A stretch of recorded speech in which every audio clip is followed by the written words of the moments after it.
दशरथ जी से कहते हैं, महाराज मैंने बहुत प्रयत्न किया लेकिन राम को वापस नहीं ला पाया। महाराज सोचे 6 दिन हो गए, राम को मुझसे दूर गए और मेरा प्राण अभी निकला भी नहीं। राम से दूर होने के बाद भी मेरा प्राण अभी मेरे शरीर में है। महाराज व्याकुल हो गए।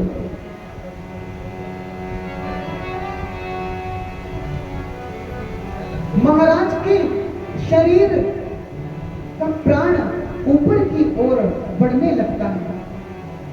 मैया कौशल्या देखती हैं, कहती महाराज धैर्य धरिए, यह अयोध्या समुद्र में फंसी पड़ी है, आप उसके नाविक हैं। यदि आप हमारा साथ छोड़कर चले जाएंगे तो यह अयोध्या समुद्र में डूब जाएगी। आपके सिवा इस अयोध्या को कोई संभाल नहीं सकता। महाराज कहते, देवी मुझे आज उन 2 अंधे माता पिता की का शाप श्रवण आ रहा है। कौन से? श्रवण कुमार के माता पिता पूरी बात बतलाते हैं और महाराज 6 बार राम राम कहकर अपने प्राणों को त्याग कर देते हैं। कहते हैं, राम राम कहि राम राम, राम राम कहि राम, तन पर हरि रघुवर बिरह, राम गयो सुरधाम।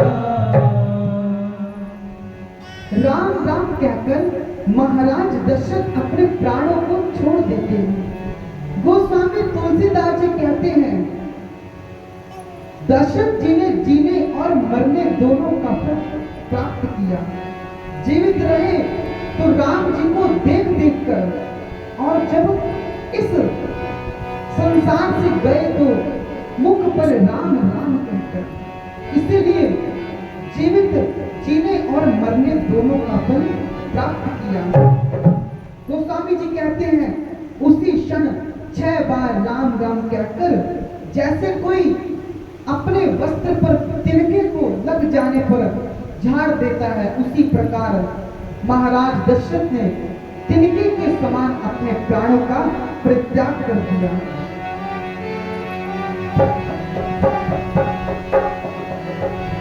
और उसी समय सूर्यवंश का सूर्य डूब गया। गोस्वामी जी कहते हैं, जियन मरण फल दशरथ पावा, जियन मरण फल दशरथ पावा, अंड अनेक अमल जसु छावा, अंड अनेक अमल जसु छावा, जियत राम विदु बदन निहारा, जियत राम विदु बदन निहारा, राम विरह करी मरण सवारा, राम मरण करी मरण सवारा। गोस्वामी जी कहते हैं, महाराज जीना है तो महाराज दशरथ जैसा जियो, जीते रहो तो रघुनाथ जी को देख देख कर, और यदि मरना है तो रघुनाथ जी को याद करते करते। चक्रवर्ती महाराज ने अपने प्राणों का परित्याग कर दिया। उनकी मृत देह को नाव में तेल भरकर सुरक्षित रख दिया गया। आप सोचिए, जिन महाराज के जीवन में 4 पुत्र हैं और आज उनके अंतिम समय में उनके पास उनका एक पुत्र भी नहीं है। सदा बैठती है, अयोध्या दुख के सागर में डूबी है।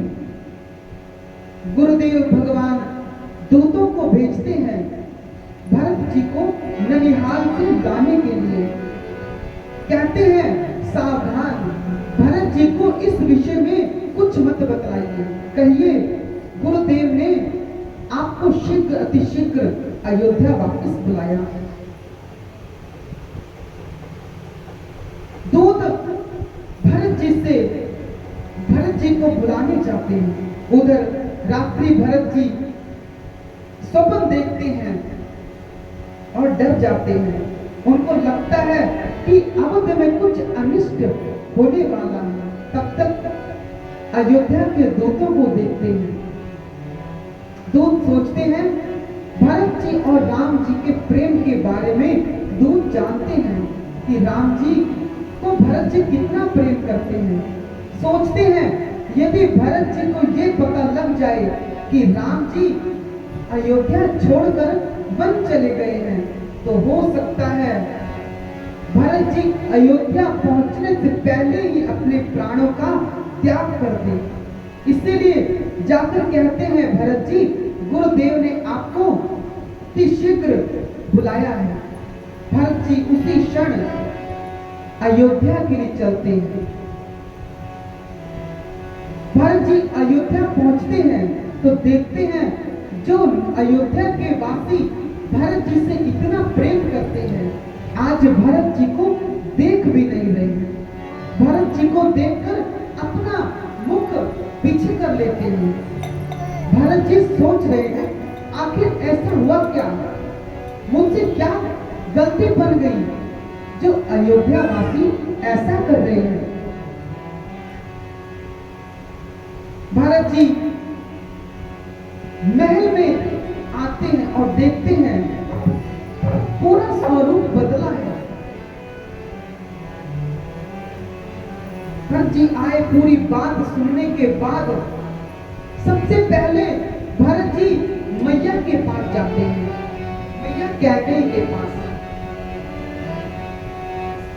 माँ कहती है, मैया से पूछा तो माँ ने सारी बात बतला दी।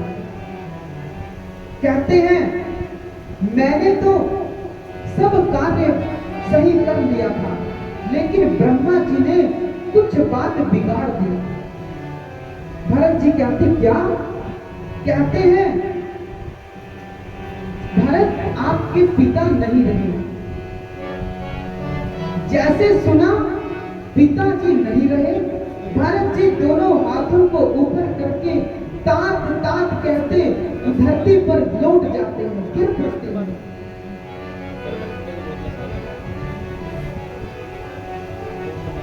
और रोने लगते हैं। भरत जी पूछते हैं माँ ऐसी क्या बात बनी कि पिताजी नहीं रहे। माँ सारी बात बतलाती है। भरत जी को जैसे पता चलता है राम जी अयोध्या को छोड़कर वनवास चले गए हैं। भरत जी पिताजी की मृत्यु भूल जाते हैं। पूछते हैं क्या हुआ? मां कहती है मैंने राम के स्थान पर तुम्हारे लिए राज्य सत्ता सजाई है। उसी को सुनकर आपके पिता की यह दशा हुई। भरत जी ने मां को बहुत बातें सुनाई, ऐसी ऐसी बातें सुनाई जो आज तक किसी पुत्र ने अपनी मां को ना सुनाई हो। ना तो उसे पढ़ा जा सकता है ना बताया जा सकता है। ये केवल भरत जी कर सकते हैं। क्यों? राम जी के प्रेम के कारण। लेकिन मां वो सुनने की अधिकारी नहीं है जो आज भरत जी ने उनको सुना दिया। मां चुपचाप सुन रही है। भरत जी कहते हैं आज के बाद मैं तुम्हें मां नहीं कहूंगा। भरत जी क्रोध से वापस आ जाते हैं, गुरुदेव भगवान के पास आते हैं। गुरुदेव आज्ञा करते हैं भरत जी पिता की को मुख्य अग्नि देते हैं और त्रयोदश संस्कार पूर्ण होते हैं। गुरुदेव भगवान एक एक बात बतलाते हैं और भरत जी हजारों प्रकार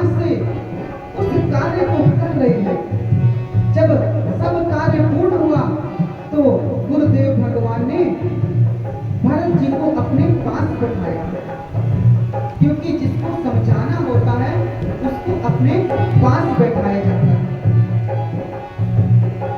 कहते हैं पुत्र विधाता तो ने मनुष्य को जन्म देकर उसके हाथ में सब कार्य सौंप देते हैं, परंतु 6 वस्तुएं हैं जो विधाता अपने अधिकार में रखता है।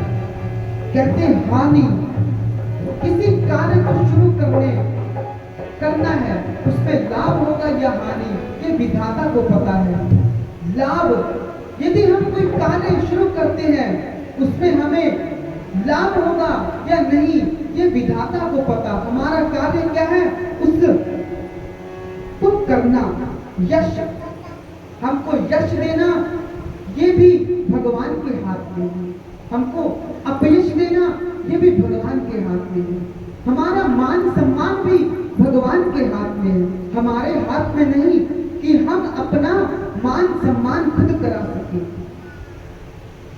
गुरु जी कहते भरत जी, आपके पिता को वचन प्रिय था, इसीलिए उन्होंने वचन की रक्षा की, अपने प्राणों की नहीं। आपके पिता जैसा पिता ना तो हुआ है और ना कभी होगा, क्योंकि आपके पिता की प्रशंसा स्वयं इंद्र करते हैं, और जिनकी प्रशंसा इंद्र करते हो उनकी तो बात ही क्या। आप महाराज के जीवन का दर्शन की, जिनके जीवन में राम, लक्ष्मण, भरत, शत्रुघ्न जैसे पुत्र हैं, उनका जीवन कैसा है। भरत जी तो गुरुदेव समझाते हैं, भरत जी आप अयोध्या के आसन पर बैठ जाइए, क्योंकि आसन को खाली नहीं छोड़ा जा सकता। और एक संकेत देते, कहते भरत, जिस पुत्र को पिता राज्य सौंपना चाहता है वही पुत्र उस राज्य का अधिकारी होता है। भरत जी सोचे, कहते हैं पिताजी तो भैया राम को राज्य सौंपना चाहते हैं, इसका अर्थ है मेरे भैया राम ही इस अयोध्या के अधिकारी हैं।